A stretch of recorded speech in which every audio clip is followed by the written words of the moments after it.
नमस्कार दोस्तों, आज हम आपको मिलवा रहे हैं डॉक्टर वंदना सिंह से, जो शहर की जानी मानी गायनेकोलॉजिस्ट है।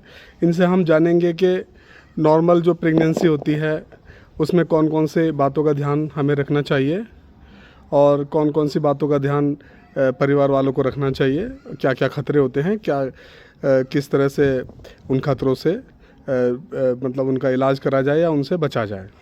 मैडम नमस्ते। नमस्ते। मेरा पहला सवाल यह है कि आजकल चर्चा हो रही है कि कोई प्लान्ड प्रेगनेंसी नाम का कोई टर्म यूज़ किया जा रहा है। ये प्लान्ड प्रेगनेंसी क्या होती है?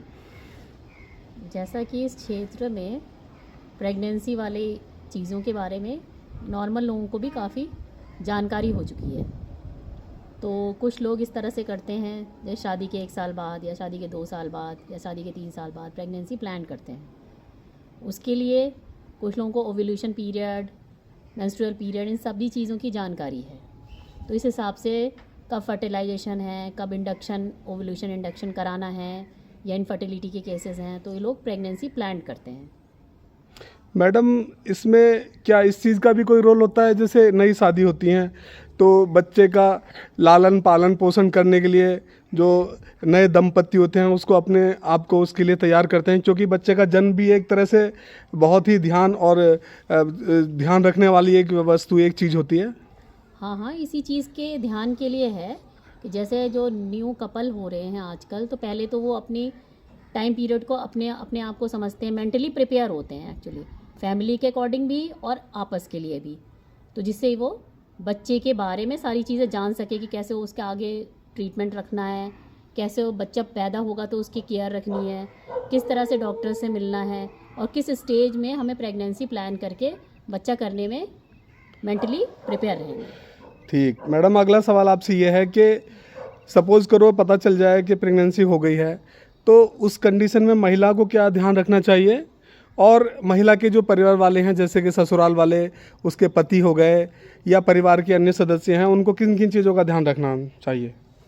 जैसा कि आपने अभी प्लान प्रेगनेंसी के बारे में पूछा, और इसके बाद ये अगर प्रेगनेंसी हो गई तो आजकल कुछ लोग सोच रहे हैं कि इतनी मतलब बाज़ार में इस तरह की मेडिसिन आ रही हैं कि एकदम एबॉर्शन वाली किट वगैरह उसका बहुत लोग यूज़ कर रहे हैं, लेकिन इसके बारे में नॉलेज कम है लोगों को कि उसके कॉम्प्लिकेशंस क्या हैं, उसके साइड इफ़ेक्ट्स क्या हैं।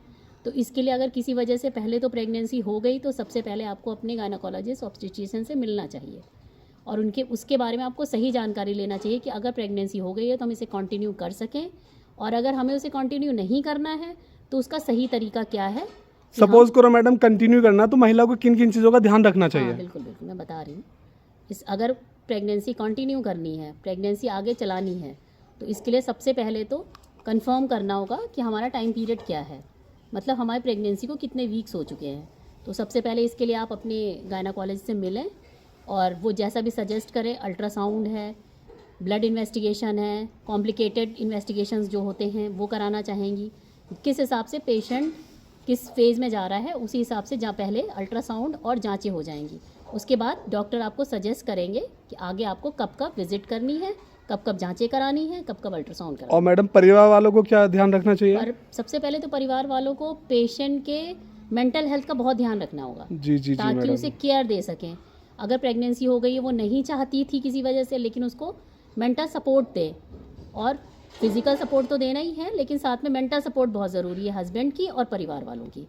जी मैडम। उसके खाने पीने का ध्यान रखे, उसके जो मतलब मूड्स होते हैं, मूड स्विंग बहुत होती है जी इस कंडीशन में, तो उस चीज़ का परिवार वालों को थोड़ा ध्यान रखना पड़ेगा। जी मैडम, जैसे वो ज़्यादा गुस्सा है तो उसको समझें कि सब प्रेगनेंसी से रिलेटेड सिम्टम्स हैं, ताकि उसका हस्बैंड भी और उसके परिवार वाले इन चीज़ों को समझें। हाँ मैडम, वैसे जो लड़की होती है, जो महिला होती है, वो तो उतनी मैच्योर नहीं हो पाती है, परिवार वालों को इस चीज़ का अनुभव होता है, तो उसको मानसिक रूप से सपोर्ट करें, ये आप कहना चाह रही हैं। सबसे मेन चीज़ ये है कि जो महिला है वो दूसरी फैमिली से आई हुई है, बहुत सारी चीज़ें फ्री होके नहीं बता पाती है। जी। तो इन चीज़ों को हस्बैंड को समझना पड़ेगा और अपने परिवार वालों को बताएं कि इन मूड स्विंग के बारे में भी काफ़ी जो थोड़े वैसे। मैडम जैसे कि अल्ट्रासाउंड का आजकल चला है कि अल्ट्रासाउंड कब कराना चाहिए, क्या ये ज़रूरी है या ज़रूरी नहीं है प्रेगनेंसी में? ये बहुत ज़रूरी है। सबसे पहले तो फर्स्ट ट्राइमेस्टर में अल्ट्रासाउंड कराना ज़रूरी है। फर्स्ट ट्राइमेस्टर मतलब क्या होता है मैडम? फर्स्ट ट्राइमेस्टर का मतलब 13 वीक 13 वीक से पहले पहले।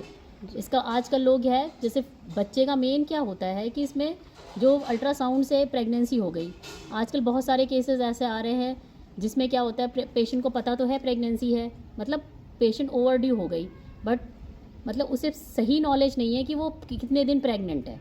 तो इसके लिए अल्ट्रासाउंड ज़रूरी है।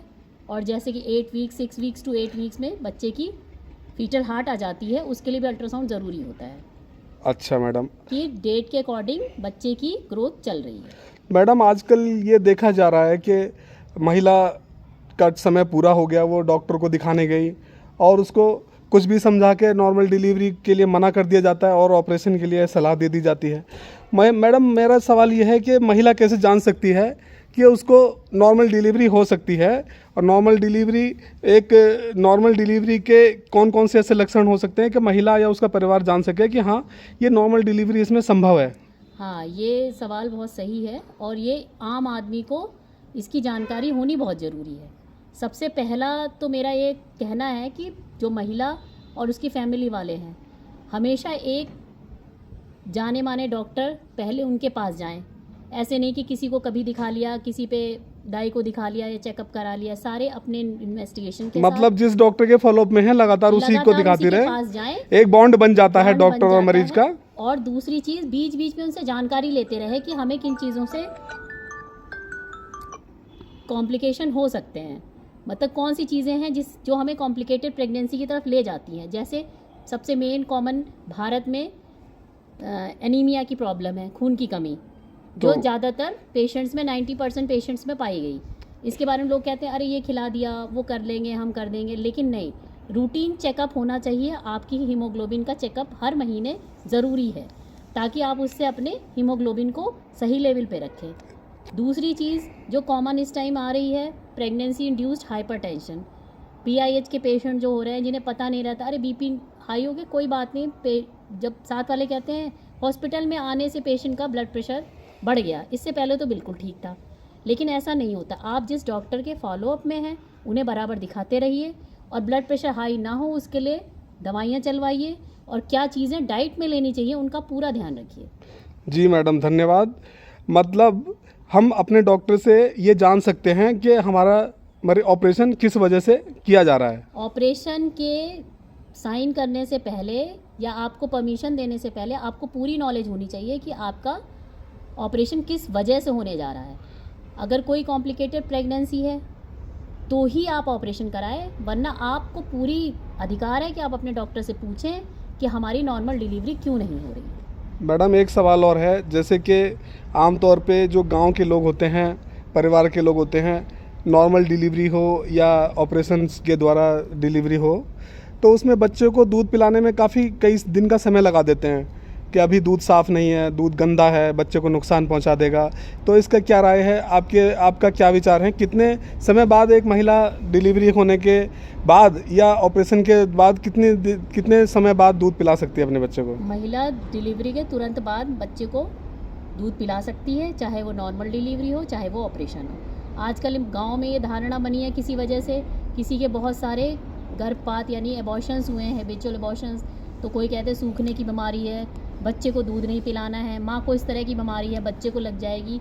ये कुछ गलत धारणाएं गांव में बनी हुई हैं, बट इन धारणाओं को हटाते हुए हम ये कहना चाहेंगे माँ का दूध सबसे उपयोगी है बच्चे के लिए, और वो जो स्टार्टिंग वाला दूध होता है माँ का, वो भी बच्चे को सबसे ज़्यादा इम्यूनिटी प्रदान करता है। तो इसलिए माँ का दूध नॉर्मल डिलीवरी ऑपरेशन में जितनी जल्दी हो सके उतनी जल्दी पिला सकते हैं। मैडम आपने इतनी अच्छी जानकारी हमारे दर्शकों को दी है, इसके लिए मैं आपका बहुत बहुत धन्यवाद व्यक्त करता हूं। उम्मीद करता हूं कि ये जानकारी जो गर्भवती महिलाएं हैं या उनके परिवार वाले लोग हैं उनके लिए काम की साबित होगी। धन्यवाद मैडम। धन्यवाद।